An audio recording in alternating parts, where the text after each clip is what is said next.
We've had a great discussion, terrific discussion, concerning Gaza and everything else. We had discussions also about Saturday at 12 o'clock. It's going to be a big moment. We'll see what happens. I don't expect much happening with these people, but we'll see what happens. And we're going to be signing a very important deal today. It's Doge, and I'm going to ask Elon to tell you a little bit about it and some of the things that we found, which are shocking. Billions and billions of dollars in waste, fraud, and abuse. And I think it's very important. And that's one of the reasons I got elected. I said, we're going to do that. Nobody had any idea it was that bad, that sick, and that corrupt. And it seems hard to believe that judges want to try and stop us from looking for corruption, especially when we found hundreds of millions of dollars worth, much more than that, in just a short period of time. And we want to weed out the corruption. And it seems hard to believe that a judge could say, we don't want you to do that. Well, so maybe we have to look at the judges, because that's a very serious, I think it's a very serious violation. I'll ask Elon Musk to say a few words, and we'll take some questions. Elon, go ahead. Sure. So at a high level, if you say what is the goal of Doge, and I think a significant part of the presidency is to restore democracy. This may seem like, well, aren't we in a democracy? Well, if you don't have a feedback loop, okay, we would have to, if you sorry. So, tell you, gravitas can be difficult sometimes. If there's not a good feedback loop from the people to the government, and if you have rule of the bureaucrat, if the bureaucracy is in charge, and then what meaning does democracy actually have? If the people cannot vote and have their will be decided by their elected representatives in the form of the president and the Senate and the House, then we don't live in a democracy. We live in a bureaucracy. So it's incredibly important that we close that feedback loop, we fix that feedback loop, and that the public's elected representatives, the president, the House, and the Senate, decide what happens, as opposed to a large unelected bureaucracy. This is not to say that there are good people who are in the federal bureaucracy, but you can't have an autonomous federal bureaucracy. You have to have one that is responsive to the people. That's the whole point of a democracy. And if you looked at if you asked the founders today and said, what do you think of the way things have turned out? Well, we have this unelected, fourth unconstitutional branch of government, which is the bureaucracy, which has, in a lot of ways, currently more power than any elected representative. And this is not something that people want, and it does not match the will of the people. So it's just something we've got to fix. And then we've also got to address the deficit. So we've got a $2 trillion deficit, and if we don't do something about this deficit, the country's going bankrupt. I mean, it's really astounding that the interest payments alone on the national debt exceed the Defense Department budget, which is shocking, because we spend a lot of money on defense. But if that just keeps going, we're essentially going to bankrupt the country.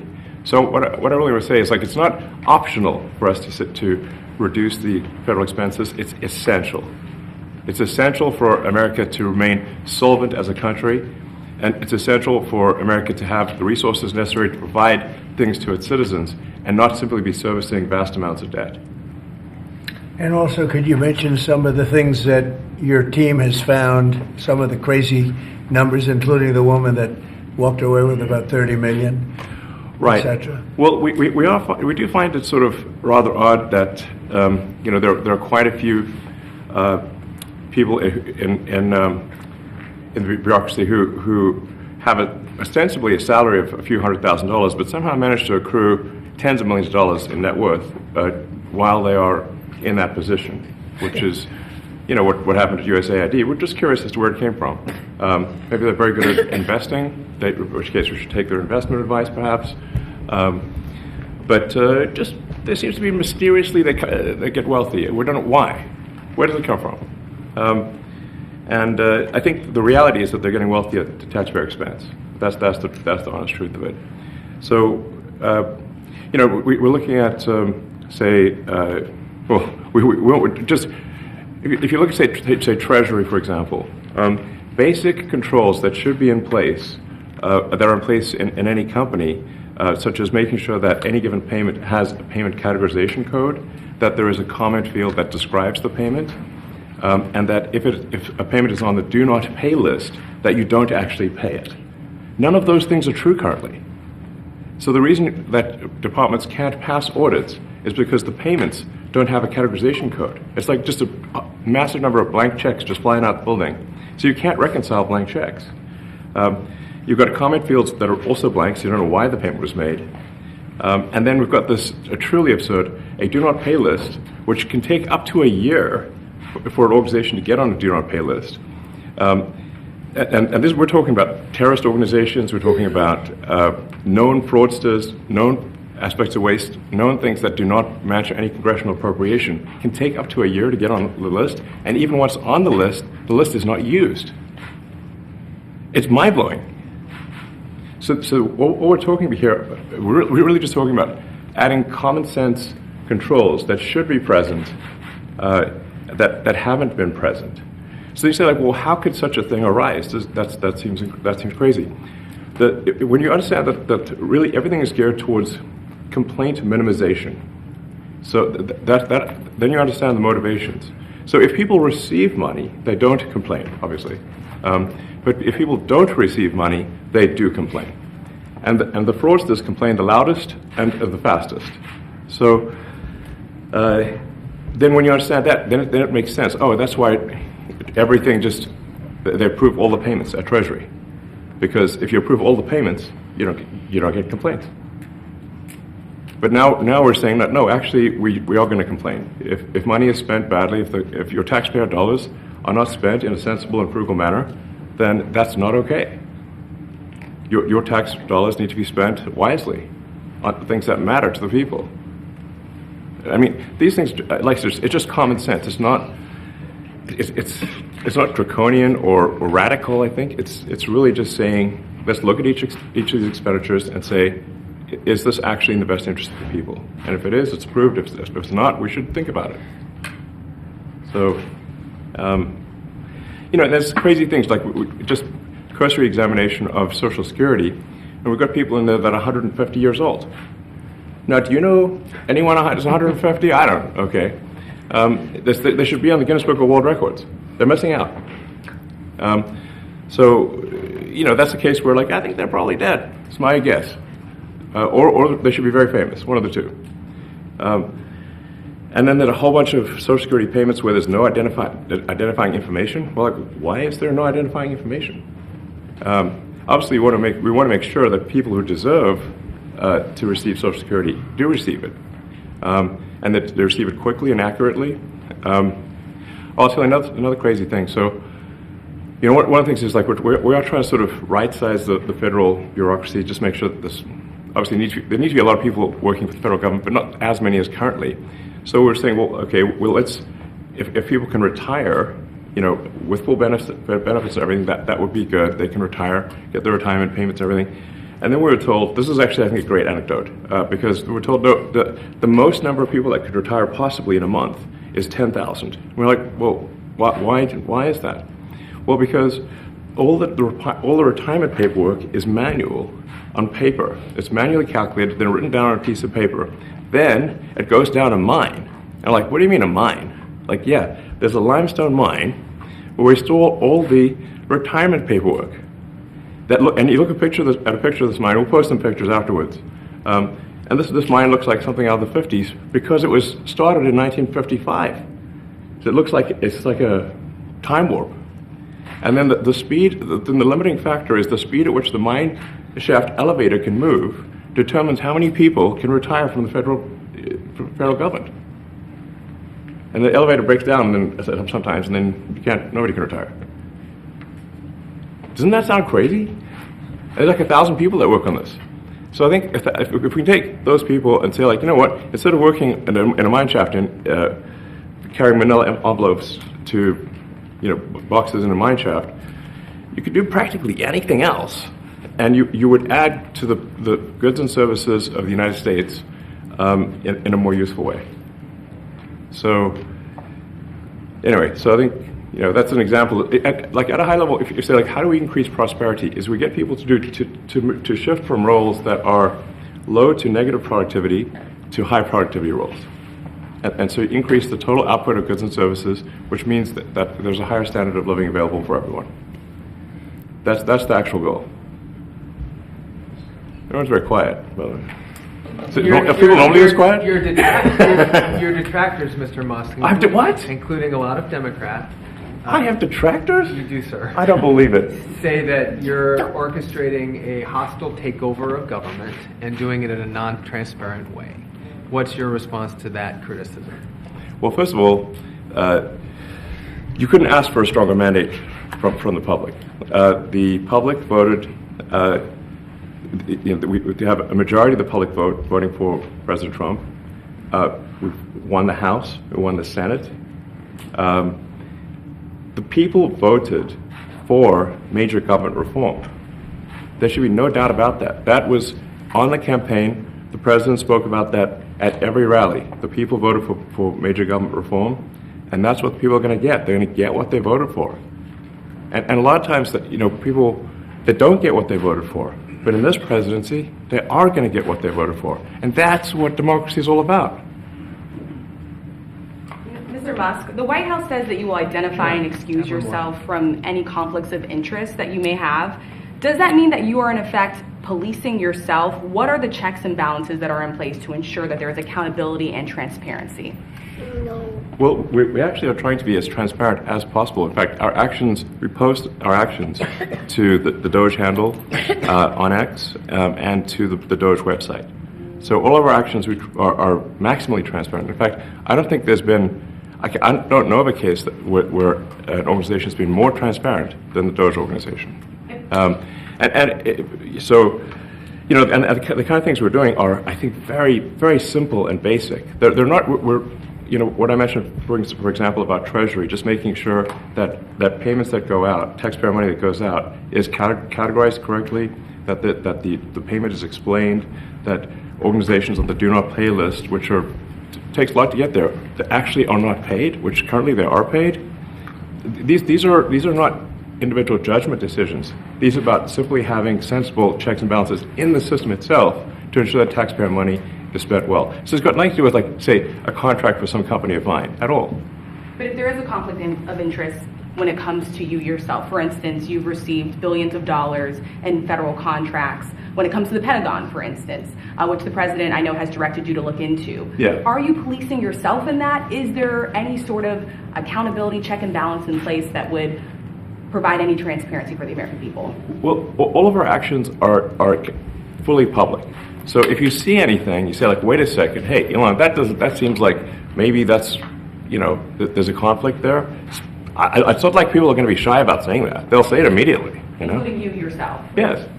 But transparency is what builds trust, not simply somebody asserting trust. So not somebody saying they're trustworthy, but transparency, so you can see everything that's going on. And then you can see, am I doing something that benefits one of my companies or not? It's totally obvious. And if we thought that, we would not let him do that segment or look in that area if we thought there was a lack of transparency or a conflict of interest. And we watch that also. He's a big businessman. He's a successful guy. That's why we want him doing this. We don't want an unsuccessful guy doing this. Now, one thing also that Elon hasn't really mentioned are the groups of people that are getting some of these payments. They're ridiculous. And we're talking about billions of dollars that we've already found. We found fraud and abuse. I would say those two words as opposed to the third word that I usually use, but in this case, fraud and abuse. It's abusive because most of these things are virtually made up, or certainly money shouldn't be sent to them. And you know what I'm talking about. It's crazy. So, but we're talking about tens of billions of dollars that we've already found.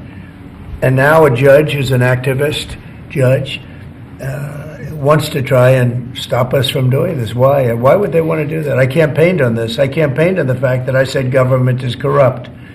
And it is very corrupt. It's very, very, it's also foolish. As an example, a man has a contract for 3 months and the contract ends, but they keep paying him for the next 20 years, because nobody ends a contract. You get a lot of that. You have a contract that's a 3-month contract. Now, normally, if you're in a small, in all fairness, it's the size of this thing is so big. Yeah. But if you have a contract and you're in a regular business, you end the contract in 3 months. It's a consultant. Here's a contract for 3 months, but it goes on for 20 years. And the guy doesn't say that he got money for 20 years, They don't say it. They just keep getting checks month after month. And you have various things like that, and even much worse than that, actually, much worse. And I guess you call that incompetence, maybe. Yeah. It could be corruption. It could be a deal's made on both sides, where the guy gets the money, he kicks. I think there's a lot of kickback here. I see a lot of kickback here. There's a lot of kickbacks. A tremendous kickback, because nobody could be so stupid to give out some of these contracts, so he has to get a kickback. So that's what I got elected for, that and borders and military and a lot of things, but this is a big part of it. And I hope that the court system is going to allow us to do what we have to do. We got elected to among other things, find all of this fraud, abuse, all of this horrible stuff going on. And we've already found billions of dollars, not like a little bit, billions, many billions of dollars. And when you get down to it, it's going to be probably close to $1 trillion. It could be close to $1 trillion that we're going to find. That will have quite an impact on the budget. And you'll go to a judge where they handpick a judge, and he has certain leanings. I'm not knocking anybody for that, but he has certain leanings. And he wants us to stop looking. How do you stop looking? I mean, we've already found it. We have a case in New York where a hotel has paid $59 million, $59 million because it's housing migrants, illegal migrants, all illegal, I believe. And they were being paid twice the normal room rate at 100% occupancy. Unbelievable. So it's a racket. Mr. Mustard, can I ask a question? Well, if I may sort of just going for the President's comments, at a high level, you say, what are the two ingredients that are really necessary in order to cut the budget deficit in half from $2 trillion to $1 trillion? And it's really two things: competence and caring. And if you add competence and caring, you'll cut the budget deficit in half. And I fully expect to be scrutinized and get a daily proctology exam, basically. Might as well just camp out there. So it's not like I think I can get away with something. I'll be scrutinized nonstop. But with the support of the President, we can cut the budget deficit in half from $2 trillion to $1 trillion, and then with deregulation, because there's a lot of sort of regulations that don't ultimately serve the public good. We need to free the builders of America to build, and if we do that, that means I think we can get the economic growth to be maybe 3-4%, maybe 5%. And that means if you can get $1 trillion of economic growth and you cut the budget deficit by $1 trillion, between now and next year, there is no inflation. There's no inflation in 26. And if the government is not borrowing as much, it means that interest costs decline. So everyone's, the mortgage, their car payment, their credit card bills, anything, their student debt, the monthly payments drop. That's a fantastic scenario for the average American. I mean, imagine they're going down the grocery aisle and the prices from one year to the next are the same, and their mortgage, all their debt payments dropped. How great is that for the average American? We had no idea. We had no idea we were going to find this much, and it's open. It's not like complicated. It's not simple that complicated. Stuff. It's like a lot of work. Yeah. We can't believe it. A lot of work. A lot of smart people involved. Very, very smart people. But you're talking about anywhere maybe $500 billion. It's crazy the kind of numbers you're talking really crazy. about. Normally when you're looking at something, you'll find you're looking for 1 out of 100. Here, you're almost reversing it. You look for one that's good. Yeah. And you can look at the title and you say, why are we doing this? Why are we doing that? And the public gets it. The public gets it. You've seen the polls. The public is saying, why are we paying all this money? This for years, this has gone on. Mr. Musk, President you Trump, said the Senator- Yeah, go ahead. Wait, go ahead. Senator Rand Paul today said that Doge cuts will ultimately need a vote in Congress. Do you agree with that? Is that the I plan? really don't know. I know this. We're finding tremendous fraud and tremendous abuse. If I need a vote of Congress to find fraud and abuse, it's fine with me. I think we'll get the vote, although there'll be some people that wouldn't vote. And how could a judge want to hold us back from finding all of this fraud and finding all of this incompetence? Why would that happen? Why would even Congress want to do that? Now, Congress, if we do need a vote, I think we'd get a very easy vote because we have a track record now. We've already found billions of dollars of abuse, incompetence, and corruption. A lot of corruption. If a judge does block one of your policies, part of your agenda, will you abide by that ruling? Will you comply Well, I with that always order? abide by the courts, and then I'll have to appeal it. But then what he's done is he slowed down the momentum. And it gives crooked people more time to cover up the books. You know, if a person's crooked and they get caught, other people see that, and all of a sudden it becomes harder later on. So, yeah, the answer is I always abide by the courts, always abide by them, and will appeal.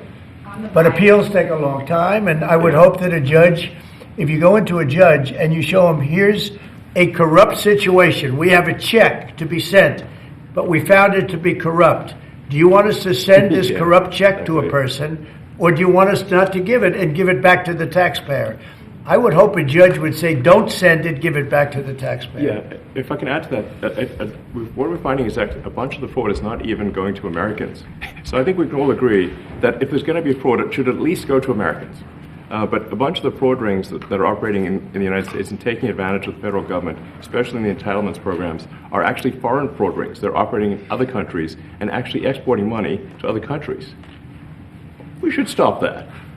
Thanks for your signature today, sir. First, this is a slate of nominees to the President's Intelligence Advisory Board. Okay. All great people. Yes, sir. Very good. Thank you.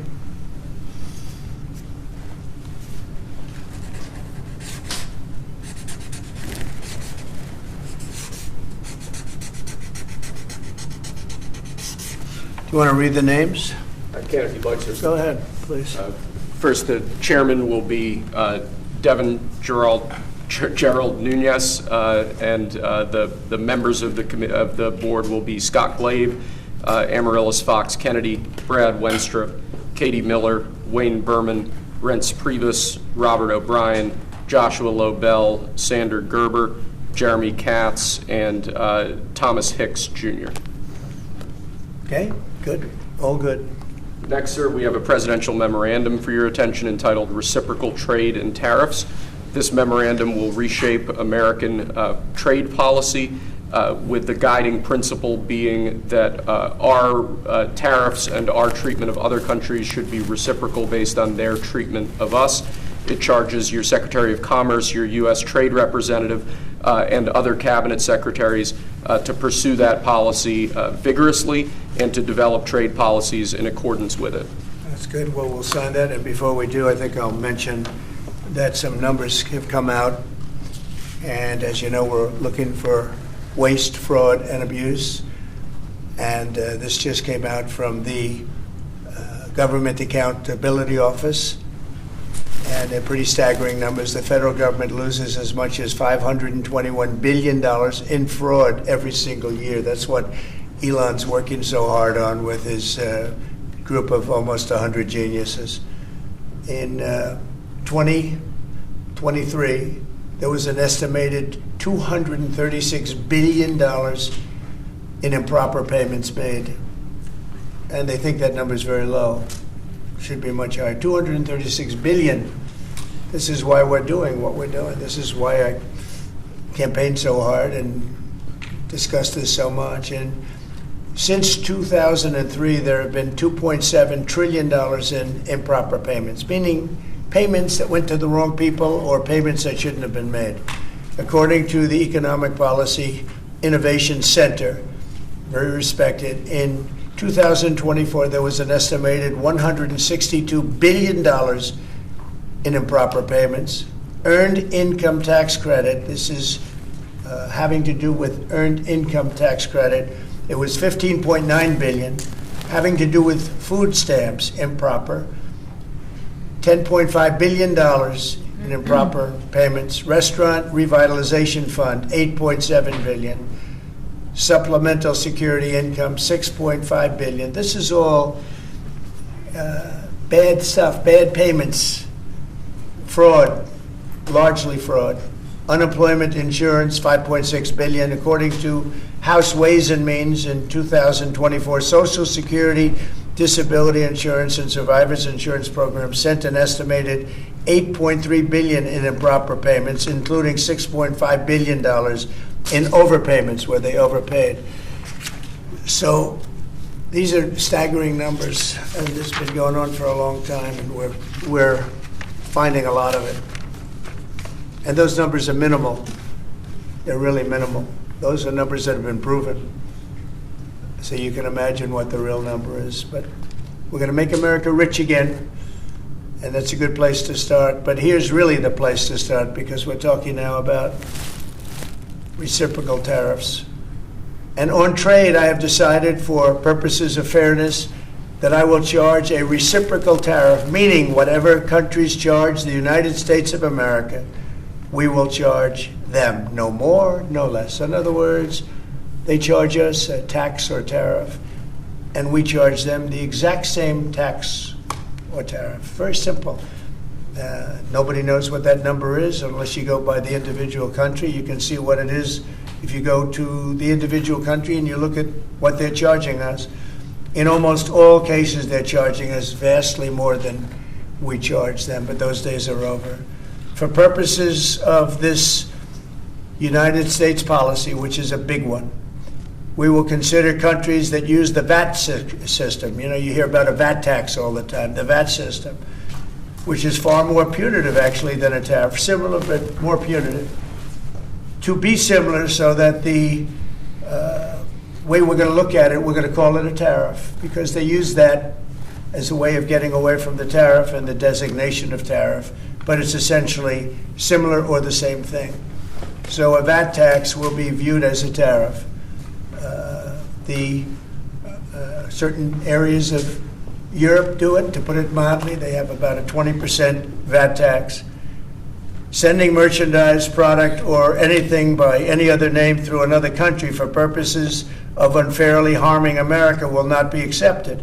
In addition, we will make a provision for subsidies provided by countries in order to take economic advantage of the United States, which a lot of countries do, including our allies. Our allies, in many cases, are worse than our enemies in this, having to do with trade. And this has been going along. That's why we have a $36 trillion amount of money that we owe. We owe $36 trillion, but that'll come down rapidly. Likewise, provisions will be made for non-monetary tariffs, and a non-monetary, that's where they charge and they do things that aren't, there's no dollar amount, but they make it impossible for you to do business. They do tests on cars, like dropping a bowling ball on the hood of a car, and if the hood doesn't withstand it, which no hood would except for an army tank, then they say, I'm sorry, you can't sell your car into a certain country. That's a non-monetary tariff. So this is in order to take economic advantage.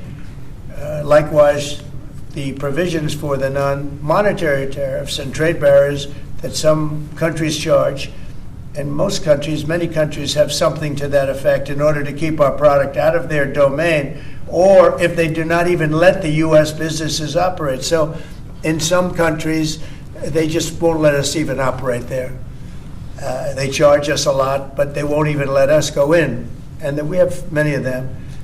And what our Secretary of Commerce, standing right behind me, Howard Lutnick, what he's going to be doing is he's going to come up with a number that's an equivalent number to that. But in many countries, not too many, but quite a few, they don't let us do business. They effectively don't let us do business. So we're going to put a number on that that is a fair number. We're able to accurately determine the cost of these non-monetary trade barriers, and we'll be able to do that very accurately. It's fair to all. No other country can complain, and in some cases, if a country feels that the United States would be getting too high a tariff, all they have to do is reduce or terminate their tariff against us, in which case we're going to pay the same thing. There is no tariff. So if they have a tariff and then they complain that this is too high, all they have to do is reduce their tariff or not charge it. I think there'll be certain countries, it's already happened. I believe I heard that the EU today or yesterday lowered the tariff on their cars to 2.5% because that's what we charge. And they lowered it from 10%, but it was really much higher than 10%. But 10% to 2.5, that's already happened. That's a big win. We've been after that to happen for many years, but it never happened, but nobody did anything about it, sitting in this lovely chair. So there are no tariffs if you manufacture or build your product in the United States. So if you build your product in the United States, there are no tariffs, nothing. You don't have to worry about it. It doesn't exist. A lot of companies will come back to the United States to build their product, make their product in the United States, because there will be no tariff, nothing. For many years, the U.S. has been treated unfairly by other countries, both friend and foe. This system will immediately bring fairness and prosperity back into the previously complex and unfair system of trade. We had a very unfair system to us. Everybody took advantage of the United States, and we paid a big price for it. America has helped many countries throughout the years at great financial cost. It is now time that these countries remember what we've done for them and treat us fairly. We want a level playing field for all American workers. We want a level playing field for the United States of America. I've instructed my Secretary of State, my Secretary of Commerce, Secretary of the Treasury, and the United States Trade Representative to do all the necessary work to deliver reciprocity. In other words, reciprocal reciprocity to our system of trade. So we're going to have a reciprocal tax. Whatever they charge, we charge. If they don't let us in, we're going to determine a value for that. But overall, it's going to be a very simple system. Whatever they charge, we charge. So nobody can complain. I don't think anybody can complain. And I'm going to sign this. And the numbers are going to be very fair, but staggering. They're going to be large, but very fair. And this should have been done years ago. And I did it in a different form with tariffs and taxes on China. We took in hundreds of billions of dollars. No other president, as you know, ever took in 10 cents. But that was a few countries. That wasn't what we're doing now. Now we're doing it with every country. So this is every country. And essentially, when they treat us fairly, we treat them fairly. It's a very fair way of doing it. And I don't know that it's ever been done before, but that's the way. I'd like to ask Secretary of Commerce to say a few words, please, Howard. So reciprocal tariffs sound fair, but when you understand how brutally unfair the world's trading has been since we opened ourselves up after World War II, right? We tried to export the power of our economy to rebuild the world. And what happened since then is everyone else has taken advantage of us. Some countries, like the VAT that the president spoke about, 20% on everything we sell, just casually. And when they sell to us, of course, they drop that 20 right away. So it's sort of an export subsidy, if you will.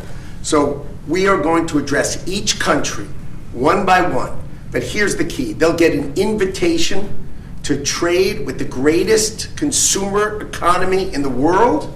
And in exchange for trading at the greatest consumer economy in the world, you have to treat us the way we're going to treat you. It's going to be the same, but no more inviting bad people to the party. So what the president spoke about with Mexico and Canada is we gave them the greatest invitation ever, right? You're our neighbor, you're our friend, trade for free with us. And what did they do? China came in, right? Steel done by India, aluminum done by Australia. You have Australian aluminum mines operating at 90%, and U.S. aluminum mines and aluminum production 50%. We're going out of business, and they're using Canada to come in. So the president is keenly aware, keenly focused on changing this model. We will be fair to each country, but no inviting any other country in. And Kevin, could you say a few words, please? Oh, sure, sir. Kevin Hassel. Yeah. One of the things that we noticed, sir, when you asked us to look into the numbers was that last year, U.S. companies paid foreign governments $370 billion in tax. And then we in the U.S. Asked them to pay us tax for what they did, and the U.S. gathered $57 billion. And so we paid them $370 billion, and they paid us $57 billion. And when people say, oh, you're doing this tariff thing, how could you do that? Why would you do that? It's so unfair. Let's think about this. They have 3/4 of world GDP. We have 1/4 of world GDP, and we're paying them $370 billion, and they're paying us $57 billion. Yeah, it's amazing. Thank you, sir. Well, it's big numbers. Mr. Trade Rep, would you like to say something? Congratulations, by the way. I watched you 2 days ago on television, and you did fantastically. Thank you, sir. Congratulations. Thank you. You make it easy for me, Mr. President. We have $1 trillion deficit coming out of the last administration. We can't have that anymore. We've had 60,000 factories lost during the period of globalization. All of these things have harmed our workers, they've harmed our farmers, they've harmed our families and our communities. And that stops right now. We're going to look at everything. We'll certainly look at the tariffs, but we're also going to look at subsidies. We're going to look at taxes that are discriminatory. We're going to look at fake antitrust regimes in other countries that try to regulate our companies, our competitive companies. We're going to look at all these things, and we're going to figure out exactly what we should be charging other countries. Right, thank you. And it won't be complicated. It'll be very easy.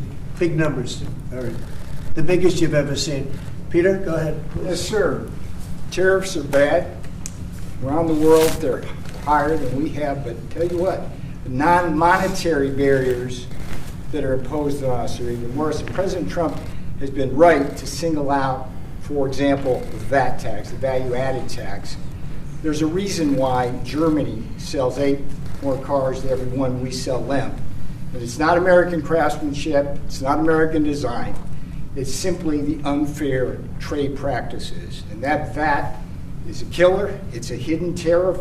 It's also, as Secretary Lutnick said, it's a hidden export subsidy. There's about a $20,000 differential between when we try to sell them a car and they sell us a car, and that's going to stop with this man. Well, I want to say that actually tariffs are good. Tariffs are great, actually. And the problem is we didn't charge them and everyone else did. They charged us, but we didn't charge them because we were generous or foolish or stupid or all of the above. So this is one of the biggest, I think, economic bills ever signed. I think it's probably the biggest in terms of what it represents. Now this doesn't include what we did a few days ago with steel and aluminum. That's over and above this. Cars will be over and above this. Look at what's coming shortly. If you take a look at the chips and various things in that world, that universe, that'll be over and above it. Also, pharmaceuticals will be over and above. So those elements will be over and above. Otherwise, this is covering pretty much everything. And it's going to be great for the United States and fair for the world. I mean, it's the most fair you can do.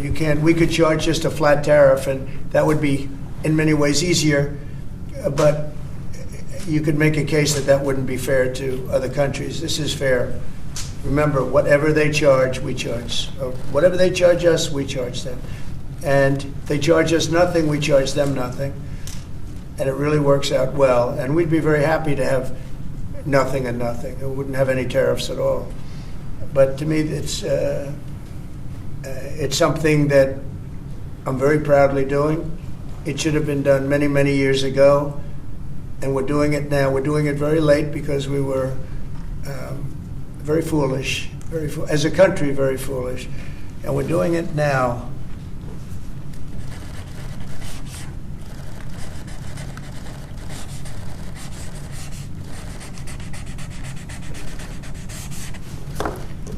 Well, that's a good one. Mr. President, you won the White House in part because of high inflation. If your tariffs make prices go up... Excuse me, we haven't asked you to speak yet, please. Right? Okay. Go ahead, please. You won the... Robert F. Kennedy Jr. take the oath of office and officially become our Secretary of Health and Human Services. Just as I promised last year, Bobby is going to lead a great national mission to make America healthy again, and he's going to do it. I think he's going to do things that will really make us very proud of this day. Like his father, Senator Robert F. Kennedy, and his uncle, President John F. Kennedy, Bobby has devoted much of his life to serving his fellow Americans in his campaign for president, and he was a very tough competitor. I did not like it at all. I said, let's get him on my side. But in his campaign for president in 2024, Bobby brought together a coalition of supporters across party lines, and he really worked very hard, and he had tremendous support, unbelievable support, and I think a lot of that support came my way when we decided to do a little merger, and it was really great, and it was very loyal, incredible people. They believe in him so strongly because he's a fierce advocate for the health of our children and for the values of free speech, democracy, and peace. And people are going to be very impressed, I have no doubt. I've known him a long time. He's been a friend of mine a long time. Perhaps most importantly, though, Bobby created a nationwide movement made up of millions and millions of mothers and fathers and young people and concerned citizens of every background who want to end and this horrible chronic disease crisis that exists in America. He's absolutely committed to getting dangerous chemicals out of our environment and out of our food supply and getting the American people the facts and the answers that we deserve. After years in which our public health system has squandered the trust of our citizens, and they really have, they don't trust us, they don't trust anybody, frankly. They've gone through hell. There's no better person to lead our campaign of historic reforms and restore faith in American health care. Bobby's going to do it. The United States spends more money in health than any other country on earth, but we're growing sicker every year. We're not as healthy as countries that spend